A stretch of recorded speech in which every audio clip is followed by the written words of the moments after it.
अल्लाहु अल्लाहु अल्लाहु अल्लाह नहमदुहु व नुसल्ली अला रसूलिहिल करीम अम्मा बाद फ़ाऊज़ु बिल्लाहि मिनश शैतानिर रजीम बिस्मिल्लाहिर रहमानिर रहीम।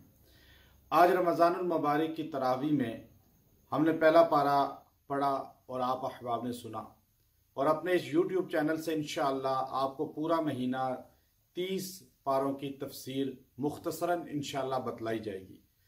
कुरान हकीम की पहली सूरत का नाम सूरह फातिहा है और इसको सूरह शिफा भी कहा जाता है। हजूर अक़दस सल्लल्लाहु अलैहि वसल्लम ने फरमाया कि इस सूरत के अंदर अल्लाह ने शिफा रखी है और दीगर आसमानी कुतुब के अंदर भी इसका जिक्र मौजूद है। सबअ मसानी भी इसको कहा जाता है।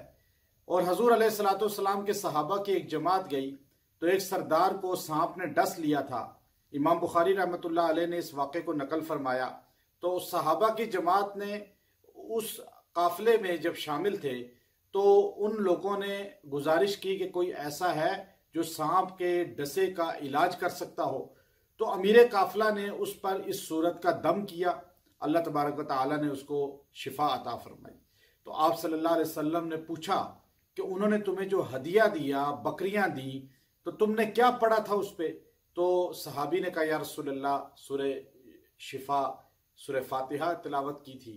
तो आप सल्लल्लाहु अलैहि वसल्लम बहुत खुश हुए और बाकायदा तौर पे अपना हिस्सा भी यानी तोहफा भी वसूल किया। सूरह बकरा कुरान हकीम की ये दूसरी सूरत है। सूरह बकरा जो है, इस सूरत को अल्लाह तबारक व तआला ने कुरान पाक की सबसे बड़ी सूरत बनाया। सूरह बकरा के अंदर एक गाय का जिक्र है, उस निस्बत से इसको बकरा कहा जाता है। बनी इसराइल का वो वाक़या मौजूद है। आगाज सूरत में अल्लाह तबारक व तआला ने ईमान वालों की जो हदायत पर हैं, मुत्तकीन हैं, उनकी अलामात को बयान फरमाया। अल्लाह तबारक व तआला ने फरमाया कि वो लोग कामयाब हैं जो ईमान बिल गैब रखते हैं और जो अल्लाह की आसमान से नाजिल करदा अहकामात पर अमल करते हैं और उसको मानते हैं। चूँकि आगाज़ इस्लाम में जितने भी सूरतें नाजिल हुई या जितने भी अहकामात आए तो आपको 3 चीज़ें उसमें मिलेंगी। एक तौहीद बारी ताला, एक रिसालत और तीसरी यौम आखरत। चूँकि मक्का का मुशरिक अल्लाह की वहदानियत वहदहुल्ला शरीक का कायल नहीं था, नबी सल्लल्लाहु अलैहि वसल्लम की रिसालत का कायल नहीं था और यौम आखरत का कायल नहीं था। अल्लाह तबारक व तआला ने सूरह बकरा के अंदर इन तमाम चीज़ों को 3 अहकामात को शिद्दत से बयान किया। पहला तौहीद बारी ताला, दूसरा रिसालत में आप सल्लल्लाहु अलैहि वसल्लम की जिंदगी और आपकी शान और आपका मकाम, और तीसरा आखरत है, मर के ख़त्म नहीं होना बल्कि आखरत में दोबारा उठना है।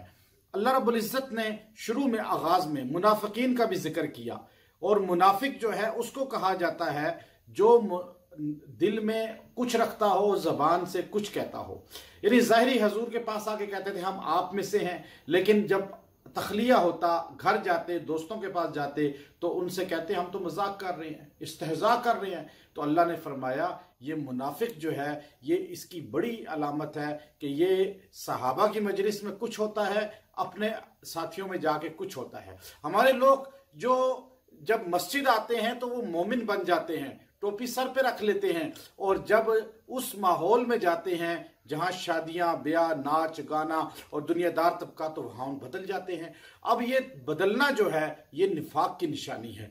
अल्लाह तबारक व तआला ने तख्लीक आदम का जिक्र किया। आदम अलैहिस्सलाम को किस तरह तख्लीक किया, फरिश्तों से अल्लाह ने सजदा करवाया, और पूरा वाकया मुफस्सल मौजूद है। उसके बाद अल्लाह ने बनी इसराइल पे इनामात का जिक्र किया कि बहुत नेमतें तुम्हें दी हैं मैंने, और फिर वो गाय वाला वाकया इसमें मुफस्सल है कि एक कत्ल हो गया। अब वो मकतूल जो है उसके लोग हैरान थे कि कातिल का पता कैसे करें। हजरत मूसा अलैहिस्सलाम को अल्लाह ने फरमाया कि एक गाय लो और उसको ज़िबा करो, उसका गोश्त जो है मुर्दे के साथ लगाओ, वो जिंदा होकर खुद बताएगा। अब लोगों ने सवालात की कसरत कर दी कि गाय कैसी होनी चाहिए, उम्र कितनी होनी चाहिए, रंग कैसा होना चाहिए। अल्लाह भी उनके सवालात की वजह से बढ़ाते गए अहकामात। गोया कि हमें पता चला अल्लाह रसूल का हुक्म आ जाए समेहना व अताना कहना चाहिए, हमें ज्यादा सवालात नहीं करने चाहिए। इसलिए कि बनी इसराइल ज्यादा सवालात की वजह से फंस गई। अल्लाह तबारक व तआला ने उसके बाद आगे वो हजरत सुलेमान अलैहिस्सलाम के ज़माने में जो शयातीन जादू करते थे, जो इंसान जादू के माहिर थे, और जादू हारूत मारूत लेकर ज़मीन पर आए। अब ये फरिश्ते थे, आजमाइश थी। अल्लाह तबारक व तआला ने इनको कहा था कि तुमने जाकर ये कहना है कि भाई ये जादू है, इल्म है, सीखो, लेकिन ये कुफर है, कुफर है। अब ये आजमाइश थी, वो जादू लोग सीखते थे। जादू क्या है? फरमाया कि युफर्रिकु बैनल मर'i व ज़ौजी, मियाँ बीवी में दूरी डालना, नफरत डालना, खानदानों में नफरत डालना, इंसानों में तफरीक डालना, इसे जादू कहा जाता है। अब वो जादू कुफर है, जादू करने वाला इस्लाम से खारिज हो जाता है। लेकिन वो आजमाइश थी। सुलेमान अलैहिस्सलाम के दौर में जादू उरूज पर था, हजरत मूसा अलैहिस्सलाम के दौर में उरूज पर था। और ये जादू जो है, ये गैब की खबर बतलाना, ये मुस्तकबिल बतलाना, ये सब जादू में आता है। मियाँ बीवी में दूरियां डालना, नाइतफाकियां डालना, चाहे वो कोई भी अमल किया जाए कि उनमें नफरत हो, इसको जादू कहा जाता है। फिर आगे अल्लाह तबारक व तआला ने उसके बाद अगले रुकू के अंदर आप देखिए फरमाया, मेरे नबी के लिए ऐसे अल्फाज इस्तेमाल ना करो जिसमें बेअदबी का शाइबा हो। जैसे वो कल राइना कहते थे, राइना का मतलब है हमारी रियायत करें। यहूदी आगे कहते थे, सहाबा ने भी कहना शुरू कर दिया। अल्लाह ने फरमाया वला तक़ूलू राइना, ये जुमला ना कहो। यहूदी ये सोच रख के कहते हैं, राइना का मतलब है चरवाहा। नौज़बिल्लाह, हजूर की तौहीन है। तो हजूर को ये आयात नाजिल हुई, सहाबा से कहा गया उन्जुर ना कहो, हमारी तरफ तवज्जो करें। गोया के ऐसे अल्फाज जिससे नबी, सहाबा, अहलुल बैत, औलिया उम्मत और जो है उलमा इकराम, उनकी तौहीन का शाइबा हो, उनको छोड़ देना चाहिए। और फिर आगे अल्लाह ने कहा यहूदी और नसरानी दोनों ये दावा करते हैं कि यहूदी कहते हैं ईसाई गलत हैं, वक़ालतिल यहूद लैसत नसारा अला शै। तो अल्लाह ने फरमाया यहूदी कहते हैं ईसाई गलत हैं, ईसाई कहते हैं यहूदी गलत हैं। अल्लाह ने कहा दोनों गलत हैं, ठीक कहते हैं। और फिर अल्लाह ने फरमाया कि उस वमन अज़लमु मिम्मन मनअ मसाजिद अल्लाह, उससे बड़ा जालिम कौन है जो मसाजिद को बेआबाद करने की सोचे, मस्जिदों में आने से रोके, मस्जिदों की बेआबादी का सबब बने। इसलिए ये बहुत बड़ा गुनाह कबीरा है। अल्लाह तबारक व तआला ने अगले रुकू के अंदर फरमाया, हजरत इब्राहीम अलैहिस्सलाम ने बैतुल्लाह को तामीर किया।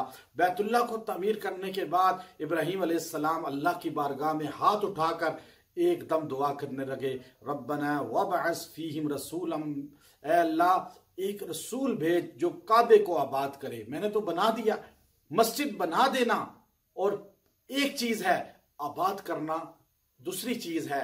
इब्राहीम ने फरमाया अल्लाह मैंने बैतुल्लाह बना दिया, आबाद करने वाला मेरी नस्ल में मोहम्मद सल्लल्लाहु अलैहि वसल्लम आप भेज दें। अल्लाह ने हजूर की हस्ती भेजी और 1400 साल से ज्यादा अरसा हो गया है, बैतुल्लाह तवाफ नहीं रुका, बैतुल्लाह बेआबाद नहीं हुआ।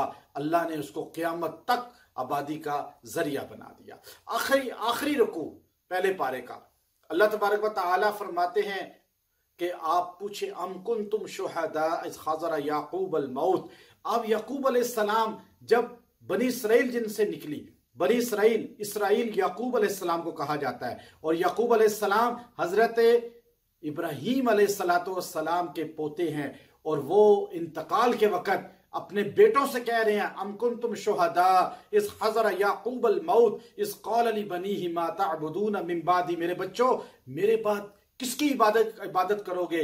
तो बच्चे सारे नबी के कहने लगे नअबुदु आबाअना, हमने अपने बाप दादा को जिसकी इबादत करते हुए देखा है वो अल्लाह वहदहु ला शरीक है। हमारे सर अल्लाह के आगे झुकेंगे, हम हाजित अल्लाह से मांगेंगे, तो हम अल्लाह के अलावा किसी की इबादत नहीं करेंगे। ये नबी का पैगाम था, वसीयत थी जो अपने औलाद को और हमारे लिए पैगाम है कि हम अल्लाह के अलावा किसी के आगे सर ना झुकाएं। और आखिरी रुकू की इस आयत में फ़इन आमनु बिमिस्लि मा आमनतुम बिही फ़क़द इह्तदौ, अल्लाह ने हमारे ईमान के लिए कसौटी सहाबा को बयान किया।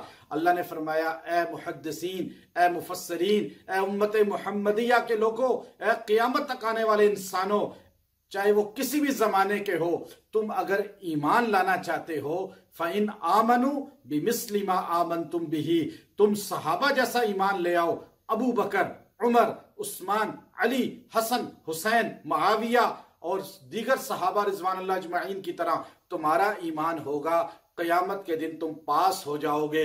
अगर सहाबा जैसा ईमान नहीं, चाहे तहज्जुद गुजार क्यों ना हो, अल्लाह की नज़र में फेल है। अल्लाह हमें इस पहले पारे की हर आयत पर अमल की तौफीक अता फरमाए। इंशाअल्लाह कल दूसरे पारे की तशरीह होगी। व आखिरु दावाना अनिल हम्दुलिल्लाहि रब्बिल आलमीन।